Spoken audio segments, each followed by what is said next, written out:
Alors ce matin, je vous invite à lire avec moi un texte dans les livres des psaumes. Nous allons lire le psaume premier. Ce sera l'objet de notre étude. Donc je vais lire dans la version de la Bible du Semeur et c'est le psaume premier. Donc je vous laisse le temps de trouver le texte.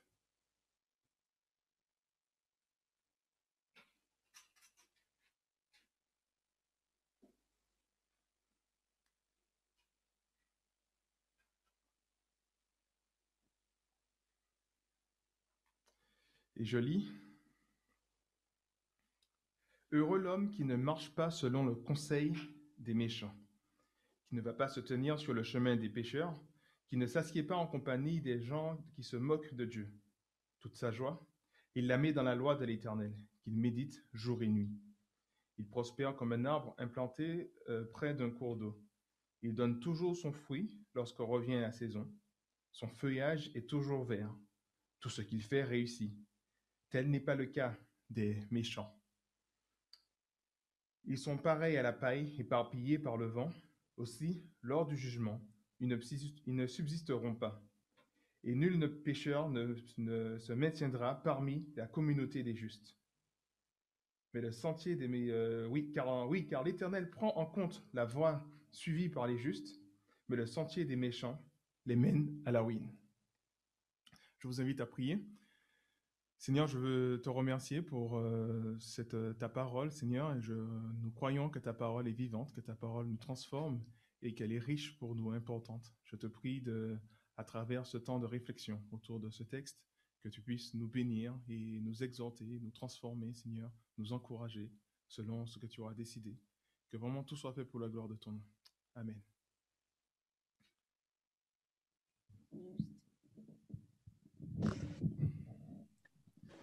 Voilà, le psaume premier est reconnu par les commentateurs comme étant le psaume qui introduit le livre de la louange. En effet, le nom de livre des psaumes en hébreu veut dire louer. Or, les psaumes, à travers ces 150 prières, étaient utilisés par les Israéliens pour rendre un culte. Et donc, finalement, ce livre introduit ce culte qui est rendu à Dieu. En tout cas, le psaume premier introduit ce culte qui est rendu à Dieu. À travers ce psaume, l'auteur rappelle à celui qui veut rendre un culte à Dieu que le véritable culte ne peut être dissocié du comportement de l'adorateur dans la vie quotidienne. Autrement dit, il ne suffit pas d'accomplir pour pouvoir rendre un culte véritable à Dieu, mais il faut que ces actes de piété aillent avec un comportement adéquat. Ainsi, celui qui fuit la voie des méchants pour s'attacher à l'Éternel, celui-là est le vrai adorateur de l'Éternel. Il est un homme heureux.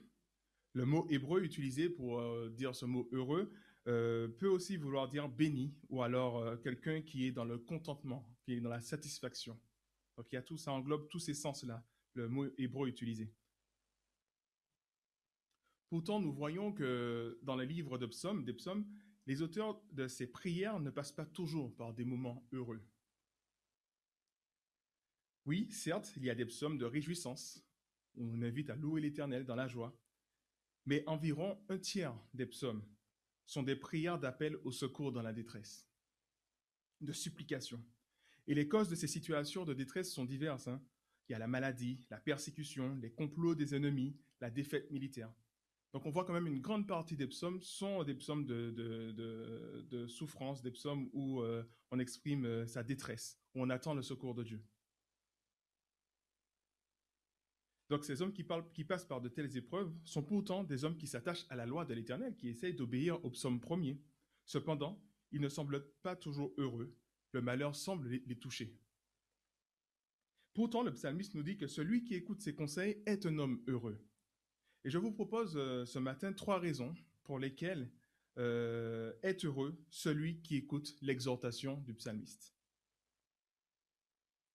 Premièrement, il est heureux parce qu'il marche sur la bonne voie. En effet, à partir du verset 1, nous voyons que l'homme heureux, c'est celui qui ne fait pas certaines choses. Par exemple, comme suivre le conseil des méchants. C'est celui qui ne se comporte pas comme les pécheurs en s'en tenant sur le chemin. Le chemin des pécheurs, c'est une façon de dire se comporter comme les pécheurs. C'est celui aussi qui ne s'associe pas à ceux qui se moquent de l'Éternel. Nous voyons en tout cas trois définitions du pécheur, le méchant, le pécheur, le moqueur. C'est vrai que le méchant peut avoir une connotation plus du sens criminel en fait. Quand on regarde en hébreu, ça a plus le sens du criminel, celui qui commet des crimes. Le pécheur, c'est celui qui transgresse la loi. Et le moqueur, c'est celui qui se moque de Dieu. Alors c'est vrai que ces trois termes-là ne sont pas si différents. Ils regroupent même catégorie de personnes qui rejettent Dieu, même si à travers le moqueur, on peut voir que c'est celui que, même si ce n'est pas celui qui va commettre les pires péchés, mais c'est celui qui est le plus loin de la repentance, étant donné qu'il se moque de Dieu. Alors je crois aussi qu'il nous faut être conscient que la voix des méchants trouve un écho dans nos cœurs, car elle correspond au désir de notre mauvaise nature contre laquelle nous luttons. De plus, elle semble nous indiquer la voie vers le bonheur et la prospérité, la voie du méchant. La Bible nous avertit contre cette façon de penser, qui peut nous être si naturelle.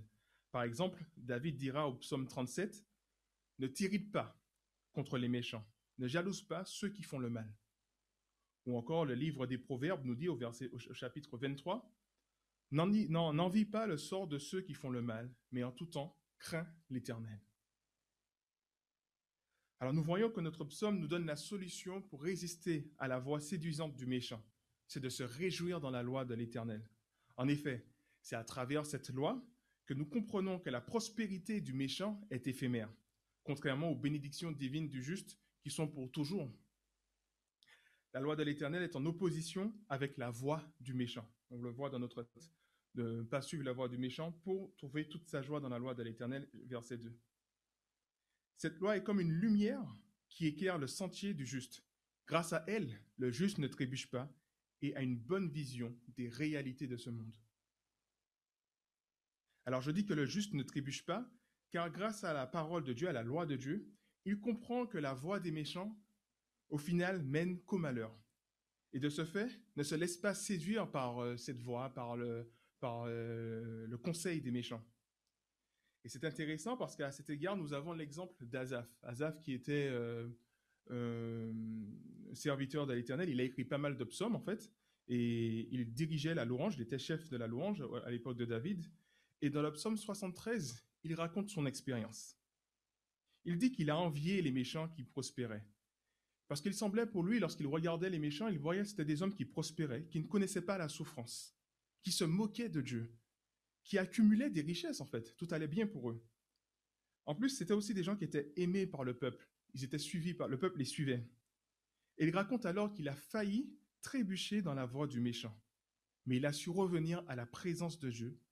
Et comment il est revenu à la présence de Dieu? Il a été illuminé par la révélation divine en se rapprochant de Dieu pour réaliser que cette voie ne mène qu'à la ruine et à la destruction et l'épouvante. C'est ce qu'il dit dans le psaume 73. On voit le développement de sa pensée et on voit vraiment qu'il était attiré par ces gens de mauvaise vie. Et ensuite, il a réalisé qu'en fait, en réalité, à la lumière de la parole de Dieu, il réalise que ces hommes-là, ils n'ont que pour finalité la destruction et l'épouvante. Ainsi, heureux est celui qui ne se laisse pas induire en erreur par les méchants, mais qui trouve son bonheur auprès de Dieu. Éclairé par la loi de Dieu, il comprend la pertinence des ordonnances de son Seigneur, l'Éternel, et voit les bienfaits de cette loi dans sa vie. Cet homme-là est heureux. Il a une bonne vision des choses et il sait quelle voie prendre. Et il sait que la voie des méchants, même si elle semble attrayante, elle mène à la ruine. Donc, trois raisons. La première raison, c'est celui qui est heureux, qui suit la bonne voie de Dieu et qui est éclairé, qui voit la situation telle qu'elle est. En tout cas, telle que Dieu la voit. Deuxième raison, heureux est-il cet homme? Parce qu'il puise sa force et sa stabilité en Dieu. Oui, car il est comme un arbre planté près d'un courant d'eau. On le voit au verset 3. Et j'ai dit précédemment que le juste peut vivre des situations de détresse, ce qui semble être en contradiction avec la promesse d'être heureux. Pourtant, le juste est comme cet arbre qui résiste à la canicule, aux tempêtes, aux bourrasques de vent, car il est solidement enraciné dans le sol et ses racines sont à proximité de courants d'eau intarissables. Ainsi, son feuillage reste toujours vert. Telle est la situation de celui qui se confie en l'Éternel. Il passe par des moments difficiles, par des crises, des souffrances, des malheurs, mais ces malheurs n'ont pas raison de lui, car il est solidement enraciné en Dieu. Ainsi, rien ne peut le séparer de sa source qui est son Dieu. Et ce, même la mort, en fait. Les psalmistes qui expriment leur souffrance et leur détresse dans les psaumes sont aussi ceux qui affirment cette foi et leur confiance en Dieu, qui est le protecteur, qui est leur protecteur et leur sauveur. Donc c'est vrai qu'ils manifestent leur détresse, mais ils manifestent aussi la foi qu'ils ont en Dieu. Et à cet égard, je voulais simplement, alors je vous l'ai dit, hein, un tiers des psaumes parlent de ces situations de détresse, de souffrance. Donc j'ai juste pris un parmi tant d'autres. C'est le psaume 3, c'est David qui parle. Et voyez un peu son expérience, essayez d'imaginer son expérience. Il dit, ô Éternel, mes ennemis sont si nombreux. Oui, si nombreux mes adversaires qui se sont dressés contre moi. Et si nombreux sont ceux qui prétendent qu'il n'y a plus aucun secours pour moi auprès de Dieu. Donc on voit la détresse de David dans cette situation. Mais pourtant, qu'est-ce qu'il dit par la suite, verset 4? Pourtant, ô Éternel, tu es pour moi un bouclier qui me protège. Ô toi, ma gloire, tu me feras marcher encore la tête haute. Un peu plus loin, au verset 7, il dit aussi, je ne craindrai donc pas ces multitudes qui sont postées autour de moi. Certes, il y a cette tension entre la situation de détresse, mais entre cette situation de détresse et la foi du psalmiste en Dieu. Cependant, même s'il y a cette tension entre sa foi et cette situation de détresse, celui qui fait confiance à l'Éternel et qui s'appuie sur l'Éternel, il est certain que Dieu interviendra. Et c'est ce qu'on voit chez les psalmistes, en général, lorsqu'il exprime sa souffrance. Il est certain de l'intervention de Dieu en sa faveur. De ce fait, tel un arbre qui passe par une période de canicule, il reste confiant, car sa source ne tarit pas. Et même s'il doit faire face à la mort, cette mort ne le séparera pas de son Dieu, en fait. Je rappelle dans Philippiens que l'apôtre Paul qui dit que la mort pour lui est un gain parce que c'est une occasion de se rapprocher du Seigneur. Donc, en toutes circonstances, l'homme heureux, c'est celui qui sait qu'il est proche du Seigneur et que rien ne pourra le séparer du Seigneur. Il passe par les difficultés, il passe par les souffrances, mais il a cette espérance. De ce fait, il est heureux, même dans le malheur. Et tel n'est pas le cas des méchants qui n'ont que des fondations illusoires. De ce fait, ils sont comme la paille à la merci du vent. On voit cela au verset 4. La paille qui représente la chose sans racine, inutile, contrairement à l'arbre qui porte des fruits. En effet, le psalmiste nous dit que cet homme qui trouve sa joie dans la loi de l'Éternel est un arbre planté près d'un cours d'eau, c'est ce que nous avons vu, mais aussi qui porte ses fruits en sa saison. Car celui qui médite la loi de Dieu, nuit et jour, on le voit au verset 2, celui qui médite la loi de Dieu nuit et jour, c'est celui qui se laisse transformer par elle, et cette transformation porte des fruits. Car ce qui façonne nos pensées, c'est ce qui façonne nos vies. Donc on peut vraiment se demander avec quoi remplissons-nous nos pensées la journée? Est-ce que c'est avec la loi de l'Éternel ou autre chose? En tout cas, le psalmiste nous invite à remplir nos pensées avec la loi de l'Éternel, car ce qui façonne nos pensées façonne aussi nos vies.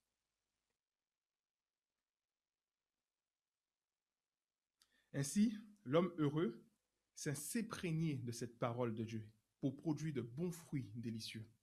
Le psalmiste nous rappelle qu'il ne suffit pas seulement de lire la parole de Dieu, mais il faut aussi l'étudier, la méditer. C'est dans ce processus que, tel un arbre qui absorbe l'eau pour produire un fruit, pour produire des fruits, nous absorbons la parole de Dieu pour la mettre en pratique et produire aussi des fruits. Ça nous rappelle aussi les fruits de l'esprit, l'amour, la joie, la paix, la patience, la maîtrise de soi. Donc voilà, le psalmiste nous invite vraiment à être dans cette dynamique, de pouvoir puiser cette parole, de ne pas juste être un arbre qui puise l'eau et qui ne produit rien, mais au contraire, nous avons cette parole et elle nous permet de produire ses fruits. C'est aussi grâce à la méditation de la parole que nous pouvons faire face aux moments de détresse dans nos vies. C'est elle qui nous rappelle les promesses de Dieu à notre égard. Donc nous avons besoin de cette parole lorsque nous passons par ces difficultés. Ainsi, l'homme heureux, c'est celui qui médite la parole de Dieu pour puiser en elle force et stabilité. Lui, cet homme-là, il est heureux. Troisièmement, heureux est-il car il fait partie de l'assemblée des justes.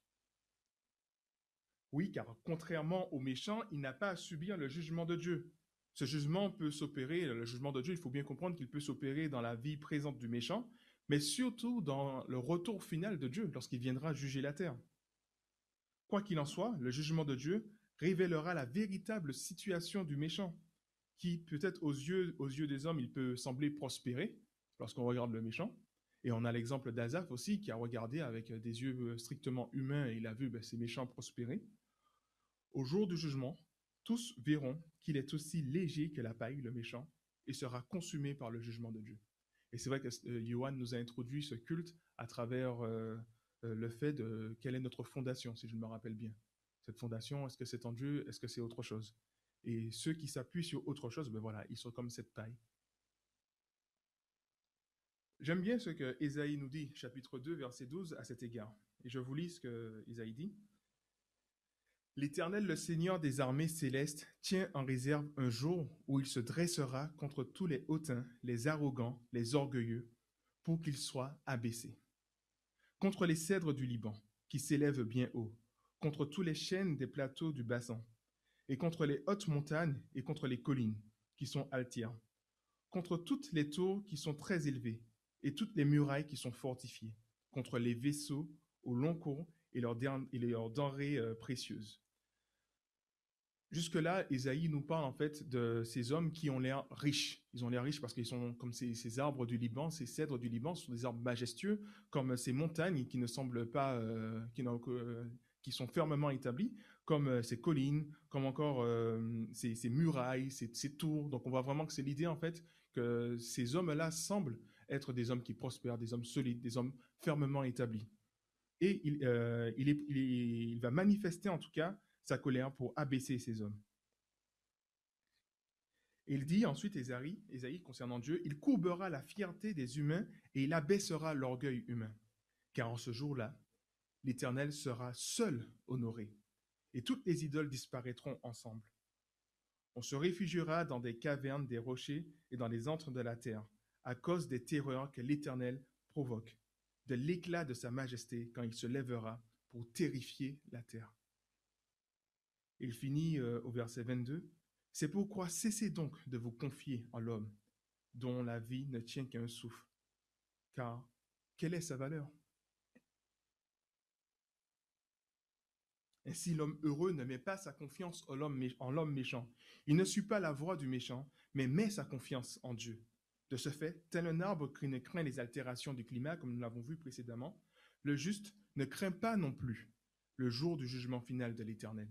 Au contraire, c'est un jour de joie, où il sera approuvé par Dieu, il sera parmi la communauté des justes. On le voit au verset 5, je le relis. Aussi, lors du jugement, verset 5 de notre texte, psaume 1er, aussi lors du jugement, ils ne subsisteront pas, les méchants, et nul pécheur ne se maintiendra parmi la communauté des justes. Donc on voit vraiment que le juste, c'est celui qui va faire partie de cette communauté, et non pas comme le méchant qui va subir la colère de Dieu, ou le jugement de Dieu. Heureux dès à présent est celui qui sait qu'il fait partie de la communauté des justes. Et si vous faites partie de la communauté des justes, heureux êtes-vous. De plus, au verset 6, il nous est dit quelque chose d'intéressant. L'homme heureux, c'est celui qui a l'approbation de l'Éternel. Parce que je lis le verset 6, oui, car l'Éternel prend en compte la voie suivie par les justes. Donc il prend en compte cette voie, c'est dans le sens où il approuve cette voie. Et il apprécie cette voie du juste, contrairement à la voie du méchant, le sentier du méchant qui le mène à la ruine, à la fin du verset 6. Autrement dit, le Seigneur, l'être suprême, dont son avis compte plus que quiconque, jette un regard favorable sur la vie de celui qui trouve sa joie dans sa loi. Alors peut-être aux yeux du monde, aux yeux des hommes, celui qui met sa foi en Dieu ne rentre pas dans les critères de réussite. Et c'est vrai que, bon voilà, on va le voir, on va dire, c'est pas un homme qui semble réussir. Mais aux yeux de Dieu, et c'est ce qui est le plus important, aux yeux de Dieu, il est celui qui réussit. Et de ce fait, le verset 3 nous dit, tout ce qu'il fait réussit. Parce qu'il a l'approbation de son Dieu. Et lorsque son Dieu reviendra, il lui dira, bon et fidèle serviteur, rentre dans la joie de ton maître. Heureux est celui de qui l'Éternel prend compte de sa voie. Parce qu'encore une fois, nous voyons que C'est l'Éternel, c'est la vie de l'Éternel qui compte avant tout. Enfin, j'aimerais conclure en tout cas cette méditation, cette réflexion, en vous parlant d'un homme qui, plus que quiconque, a su parfaitement suivre les instructions du psalmiste. De ce fait, il a été l'homme le plus heureux sur terre. Cet homme, c'est moi. Enfin non, c'est pas vrai. Cet homme, c'est Jésus en fait, Jésus-Christ. C'était pour voir si vous suiviez. Et c'est vrai, effectivement, Jésus-Christ n'a pas suivi la voie des méchants. Lorsqu'on regarde son histoire, en tout cas dans les évangiles, il y a deux périodes fortes dans la vie de Jésus où il a été tenté. Donc, il y a au début de son ministère, dans le désert, où il a été tenté par le diable lui-même. Et on peut imaginer aussi que lors de sa crucifixion aussi. Lorsque vous lisez le récit de la crucifixion, nous voyons que c'est une foule de personnes qui sont là en train de le tenter, l'encourager à abandonner sa mission en fait et à descendre de la croix, alors qu'il est en train de souffrir. Et donc de ce fait, de façon générale, Jésus n'a jamais suivi la voie des méchants. Il a mis toute sa joie dans la loi de Dieu. Et c'est lui qui l'a dit. Il l'a dit à Satan dans le désert, l'homme ne vivra pas de pain seulement, mais de toute parole qui vient de la bouche de Dieu. Il dira aussi à ses disciples dans Jean chapitre 4, il me semble, que sa nourriture, c'est de faire la volonté de Dieu, de son Père. Il a supporté des fruits extraordinaires, des fruits jusqu'à maintenant, nous sommes au bénéfice de ces fruits-là, notamment l'œuvre du salut qu'il a apporté. Nous sommes au bénéfice de son œuvre, parce qu'il a su obéir à l'Éternel, son Père. Et finalement, il a réussi dans tout ce qu'il a fait. Et c'est vrai que dans le monde, je ne pense pas que Jésus est vu comme un homme qui a réussi. C'est plutôt un homme qui avait un beau message, mais qui n'a pas été accepté par les siens et qui a été crucifié comme un criminel. Donc c'est plus tragique qu'autre chose. Alors que Jésus, c'est celui qui a réussi. C'est celui qui a fait toute la volonté de son Père. Et c'est peut-être des fois aussi, nous avons besoin de revoir notre définition. Déjà, on est en train de revoir notre définition de ce qu'est un homme heureux. La Bible nous parle d'un homme heureux et ce n'est pas forcément la même définition que nous allons retrouver dans le monde. De la même manière que la réussite aussi, ce n'est pas toujours la même définition que nous allons retrouver dans le monde. Enfin, Jésus-Christ, c'est celui qui a su parfaitement vivre comme l'homme heureux, sans jamais se détourner de la loi de Dieu. Et c'est celui, en quelque sorte, qui a eu 20 sur 20, en quelque sorte, hein, dans le respect de ses instructions. Il n'a jamais péché, il ne s'est jamais détourné de la loi de Dieu, contrairement à nous. Or, la bonne nouvelle pour nous, c'est que ceux qui ont accepté Jésus comme sauveur et maître, et qui demeurent en lui, sont ceux qui, à travers Jésus, ont aussi ce 20 sur 20. Parce que Jésus, qui est notre représentant, il a vécu la vie que nous devrions vivre, et Dieu nous voit à travers Jésus. Cependant,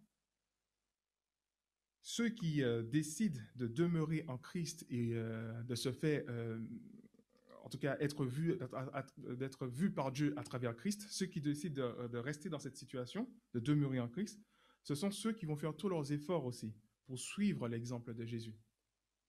Alors certes, il va se rater, il ne va pas toujours réussir, mais c'est celui qui va persévérer, toujours chercher à suivre l'exemple de Jésus. Et ainsi, c'est celui qui sera sauvé. Sauvé non pas parce qu'il a réussi, mais c'est parce que son Sauveur a réussi. Et qu'il est resté attaché à son Sauveur.